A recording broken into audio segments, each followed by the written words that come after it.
اللي قالوا له فاشل ورسم حلم الملايين. في شاب بسيط كان بيحب الرسم والخيال والكرتون. كل اللي حواليه شايفينه فاشل، بس هو كان شايف عوالم كاملة في دماغه. اسمه كان والت ديزني. اشتغل في جريدة زمان وكان بيحاول يثبت نفسه كرسام، بس مديره قال له جملة عمره ما نسيها: انت خيالك محدود وابداعك ضعيف. وطرده كمان من الشغل. والت اتحطم؟ لا، خرج من الجورنال وهو بيقول لنفسه: أنا اللي هشوف فيا النجاح حتى لو محدش شايفه دلوقتي. قرر يبدأ يرسم شخصية من خياله، وكل الناس قالت له: فار؟ هترسم شخصية فار؟ دي حاجة للأطفال، أكيد مش هتنجح.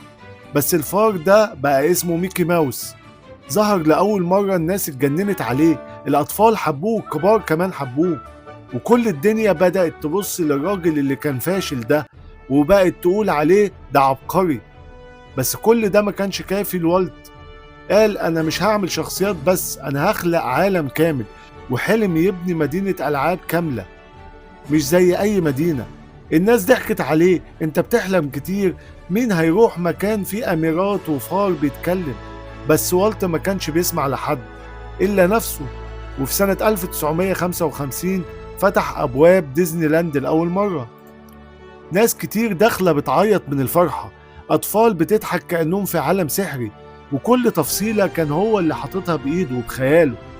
والنهاردة اسم والت ديزني بقى على أكبر شركة ترفيه في العالم. ميكي ماوس بقى رمز للفرحة. والت اللي اتقال له خيالك ضعيف بقى هو ملك الخيال. شوف نفسك كويس وخليك واثق من نفسك. كده كده هيقولوا عليك ان انت مقصر، هيقولوا عليك ان انت فاشل، هيقولوا عليك ان انت مش عامل اللي عليك. بس لازم تصدق نفسك وتصدق حلمك، لانك اكيد اكيد في يوم هتوصل.